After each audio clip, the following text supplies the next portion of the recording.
তৃণমূলের উপর আস্থা হারাতে চাইছে না ভারতীয় জনতা পার্টি, কেন্দ্রে রাজ্যসভায় যদি বিল পাস করাতে হয় তাই। কেন কেন্দ্রের রাজ্যসভায় বিল পাস করানোর জন্য এখন তৃণমূলের দরকার কি আছে? এই স্ট্যাটাস আপনি তো বিশ্লেষক, আপনি জানেন এটা, সেই স্থিতিতে এখন নেই। 2014 দুজন সহযোগী দল আছে, তারা যদি যে কোনো মুহূর্তে সরকার থেকে সমর্থন তুলে নেয় তাহলে রাজনৈতিক আঞ্চলিক দলের উপর ভরসা করতে হবে। এখন বিষয়টা তো রাজনীতি তো যদির ওপর দাঁড়িয়ে চলে না।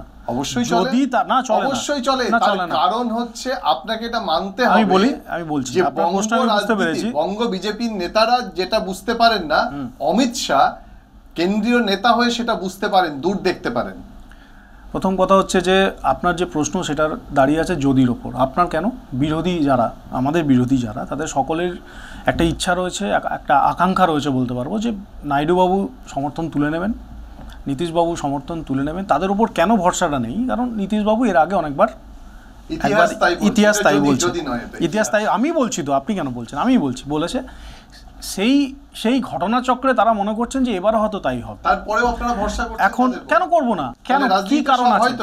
কি কারণ আছে? রাজনীতিতে সবই হয়, কিন্তু যদির ওপর দাঁড়িয়ে তো যদিকে বিশ্বাস করতে হয়। না, যদির ওপর দাঁড়িয়ে আমি একটা স্ট্যান্ড নেব আজকে।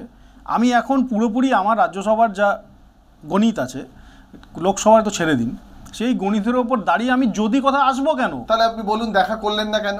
আমি সেই প্রশ্নই যাচ্ছি না, আপনি তো অন্য একটা প্রশ্ন করলেন। এখানে যেটা ওনারা বলেছেন যে আপনি যেখানে সময় দেবেন আমরা সেখানে যেতে পারি। আমার যতদূর ধারণা এইটা কথা প্রথমে মিডিয়াতে এসেছিল। তার বাবা মা এখনও পর্যন্ত দিল্লি গিয়ে তার সাথে দেখা করবেন এই ইচ্ছা প্রকাশটাও কিন্তু করেননি। একটা সরকারি প্রকল্পে তিনি এসছেন অত্যন্ত কম সময়ের মধ্যে। আর যদি বলেন যে রাজনৈতিক, আপনি যে প্রশ্নটা পরেই করতে পারেন যে রাজনৈতিক সাংগঠনিকভাবে তিনি মিটিং করার সময় পেলেন, অমিত শাহজির টাইমিং খুবই স্বল্প সময়ের জন্য থাকে। অমিত শাহ এবং মোদিজির এই স্ট্যাচারের যারা নেতৃত্ব, স্বাভাবিকভাবে হ্যাঁ বুঝবে, কেন বুঝবে না? কর্মীরা কি ভোটার নয়? অমিত শাহ এসে বলেছেন 26-এ পরিবর্তন হবে। কুণাল ঘোষ বলেছে আগে সালটা ঠিক করুন, একবার 19, 20, 21, 22, 23, এবার 26। 2001 থেকে মমতা বন্দ্যোপাধ্যায়ের আন্দোলন চলছিল বিরোধী দল হিসাবে। 2001-এ ডাক দিয়েছিলেন, এবার নয় নেবার হয়নি। 2006 সালে ডাক দিয়েছিলেন, হয়নি। 2011 এসে সাকসেস পেয়েছেন। মমতা ব্যানার্জি অনুপ্রেরণা 30। আরে বাবা, একটা তো আপনাকে তো রেফারেন্স টানতে হবে। আপনি প্রশ্ন করেছেন, তার উত্তরে আমি রেফারেন্স দিচ্ছি। মমতা ব্যানার্জির বিরুদ্ধেই তো এখানে আন্দোলন চলছে, তাই মমতা বন্দ্যোপাধ্যায়ের আমি রেফারেন্সটা টানলাম। 2006 এমন অবস্থা হয়েছিল মমতার, বিরোধী দলের আসনটুকু মানে যে সম্মানটুকু পেত না। ওই অর্জুন সিং জিতেছিল, তারপরে গিয়ে বাই ইলেকশনে তখন সম্মান পেয়েছিল। স্বাভাবিকভাবেই সেখানে তো বিজেপির অনেক সুযোগ অনেক বেশি।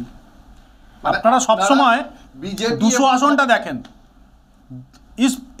কি আপকি বার 200 পার।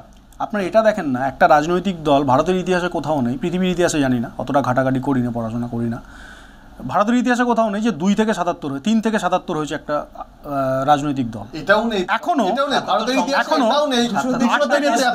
38% ওপর ভোট পার্সেন্টেজ, যেহেতু ক্যালকুলেশনটা রাজনীতির আমি যতদূর বুঝি, ছাত্র আন্দোলন করা উঠে আসা ছেলে আমি, হঠাৎ বিজেপি হওয়া তো নই, তো হঠাৎ বিজেপি নই, তাই আমি জানি এটা ভোট পার্সেন্টেজও খুব ম্যাটার করে।